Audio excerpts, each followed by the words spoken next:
ما هي الأيادي البيضاء في كل المجالات، في النوادي، في البعثات، في المستشفيات، في البيوت الآيلة للسقوط، كلها تقوم بها هذه الوكالة التي تتبع للمغرب.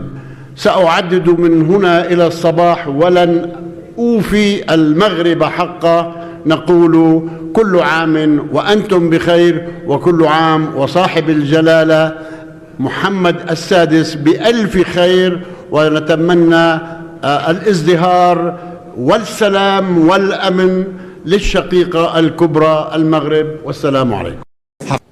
أوجه الشكر الجزيل لصاحب الجلالة الملك محمد السادس حفظه الله على هذه المبادرة بإرسال مساعدات طبية عاجلة إلى أهلنا في قطاع غزة بعد مناشدات من مستشفيات قطاع غزة، من المراكز الطبية، من المواطنين، بنقص العلاجات الضرورية واللازمة نتيجة الحصار الإسرائيلي على قطاع غزة ونتيجة العدوان المستمر. لهذا السبب هذه المساعدات مهمة. تم إرسال بتعليمات ومكرمة من جلالة الملك 40 طن من المساعدات العاجلة ستدخل إلى قطاع غزة برا، بالتالي ستصل إلى الهلال الأحمر وإلى المستشفيات وإلى المراكز الطبية وإلى المحتاجين من المرضى الفلسطينيين في قطاع غزة. فنحن نوجه شكر لجلالة الملك للمغرب ملكا وحكومة وشعبا على هذه المساعدة، وهي ليست المرة الأولى. نحن نتذكر أنه في بداية شهر رمضان كانت نفس المبادرة وتم إرسال مساعدات إنسانية عاجلة إلى قطاع غزة وإلى القدس. اليوم ترسل مساعدات طبية ضرورية إلى قطاع غزة، فشكرا لجلالة الملك. في هناك مساعدات إنسانية ستدخل إلى قطاع غزة. طبعا الدبلوماسية المغربية كان لها دور كبير، هي ليست المساعدات الأولى التي دخلت إلى غزة.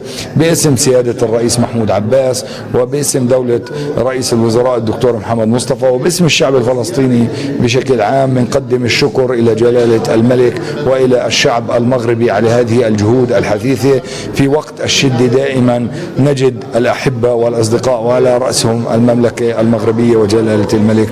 طبعا ليس غريب على الشعب المغربي والحكومة المغربية وجلالة الملك إسناد ودعم دائم للشعب الفلسطيني وحقوق الشعب الفلسطيني، وهذا الدعم المقدر من قبل شعبنا اللي اليوم بحاول احتلال اجتثاثه من غزة وبحاول القضاء عليه وشطب هويته. هاي المساعدات على أهميتها بتشكل إسناد لأبناء شعبنا المحاصرين في إطار صمودهم على الأرض وثباتهم حتى إن شاء الله النصر، ونكون كلياتنا نصل إلى غزة والقدس فاتحين. هو سؤال واحد أتمنى الإجابة عليه. لما أنتم بتطلعوا معتذرين ومقدمين الندم والحسرة وتقدمون الأسف، ليه من البداية لازمتها هذه الحركات وهذه الأفعال؟ باعترافكم انتوا اللي معترفين قد ايه مواقفهم معاكم كانت كبيرة وعظيمة، قد ايه كانوا سند ليكم، قد ايه ليهم مواقف انتوا نفسكم اللي بتطلعوا تخرجوا بيها مشيدين. ولكم في الامس القريب حادثة الاسود في امستردام، مجرد بس محاولة انزال العلم بتاعكم الاسود التهموهم، افترسوهم، اكلوهم، ضربوهم، ولم يبالي لهذه الافعال، وانتم تعلمون ان خسارتهم تعني لكم خسارة سند عظيم وحصن متين. ده بكلامكم وباعترافكم، انتوا اللي بتطلعوا تقولوا هذا الكلام. يبقى بالعقل، لماذا هذه الافعال التي تشحن النفوس؟ هذا هو السؤال. عايز بس حد فاهم واعي يجاوبني على النقطة دي. ينفع اللي بيحصل ده؟ ينفع اللي حصل ده؟ ومع مين؟ مع مين؟ مع ناس انتوا تقسموا ان ما فيش زيهم ولا ليهم مثيل. هذا هو العجب العجاب. وتطلعوا بعد ما تعملوا هذه الافعال تقولوا إنا معتذرين وآسفين ومقدمين الندم والاعتذار. ماذا يفعل الآخرين؟ الطرف الثاني يعمل ايه؟ حط نفسك انت بقى مكانه ورد عليا وجاوب بعقلك وبخيالك كده. بلاش هذه الأفعال. خسارة هؤلاء خسارة كبيرة، وفادحة ولا تعوض، والكلام ده انتوا عارفينه. ندخل في خبر رياضي سريع يخص اللقاء الكبير المشهود اليوم ما بين الإيفواريين والأسود المغاربة. مدرب الكوت ديفوار كان له تصريح قبل اللقاء، قال: علي الطلاق بالثلاثة، ما كنت أتمنى ملاقاة المغاربة في نصف النهائي أبدا. قالوا له ليه يا حاج عباس هذا الكلام؟ قال: فريق ثقيل وله شخصية قوية تترجم ويدل عليها من خلال أدائهم ونتائجهم مباراة تلو المباراة. بصراحة مدرب الكوت ديفوار محترم في كلامه، وهو بيتكلم عن الأسود الأشقاء كان محترم، لم يخرج بتصريحات عنترية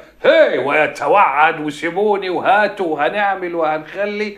كان واقعي. هل منتخب الكوت ديفوار منتخب تقيل؟ طبعا، وإلا ما كانش يصل إلى هذه المجموعة أو إلى هذه المرحلة. تصفيات أولية في القارة يجتازها، ثم في المجموعات يصل، ثم يصل إلى السيمي فاينال نصف النهائي ليلاقي الأسود. ولكن على الصعيد الآخر أيضا الأسود فعلوا هذا الصنيع في أي منتخب متواجد عامة في بطولة في نصف النهائي هو يحترم، لأن ده ما جاش من فراغ. فهيكون لقاء ناري، طبعا هيكون لقاء ناري. وطبعا بعد خروج المنتخب المصري المصون وتبعه المنتخب التونسي المحروس لم يبقى لنا الآن إلا الأسود. نقول مبروك. أتمنى كلمة أتمنى أن أخرج قائلها بعد هذه المباراة وأبارك للأسود وأقول: فاضل على الحلو تكة،